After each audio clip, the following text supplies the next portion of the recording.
I want to talk about something that I learned about yesterday, which is called the Gen Z stare. Okay, so I had to look this up. I mean, I kind of had a concept of what it was. The Gen Z stare refers to a blank, expressionless look that some members of Generation Z give in response to small talk, basic questions, and it's often perceived as a lack of engagement or social disconnect. They go on further to say it's characterized by a vacant, deadpan expression that young people may display during interactions, particularly in customer service settings or casual conversations. So I heard about this yesterday and I thought it was really fascinating. And my first response to this was that is a trauma reaction or a trauma response from Gen Z. Now, this goes back to some things that I have written about previously, and that we have a generation of the younger folks so Gen Z ranges from 13 to 26.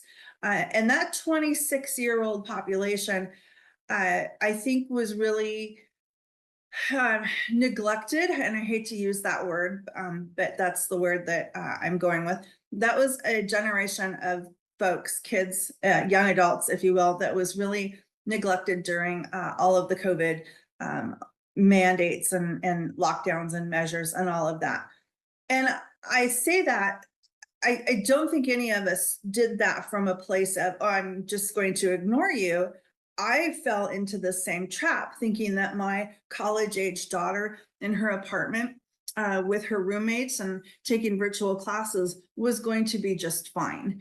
And I think I really missed the mark on this as well. I think that all of us were focused on our own needs. We probably had aging parents that we were concerned about. And some of us might have had even younger kids that we really were concerned about, believing that the kids that were in college had enough capacity, mental, emotional capacity and wherewithal to withstand some of the challenges that they were facing. And they just didn't. The adult brain is not fully formed until about the age of 24, 25. And I just don't think that while we believed they were adult and had the coping mechanisms to weather the storm, if you will, I just don't think that they did. And I think we're seeing the results of that now, with that Gen Z stare being one of the consequences or ramifications that came from that.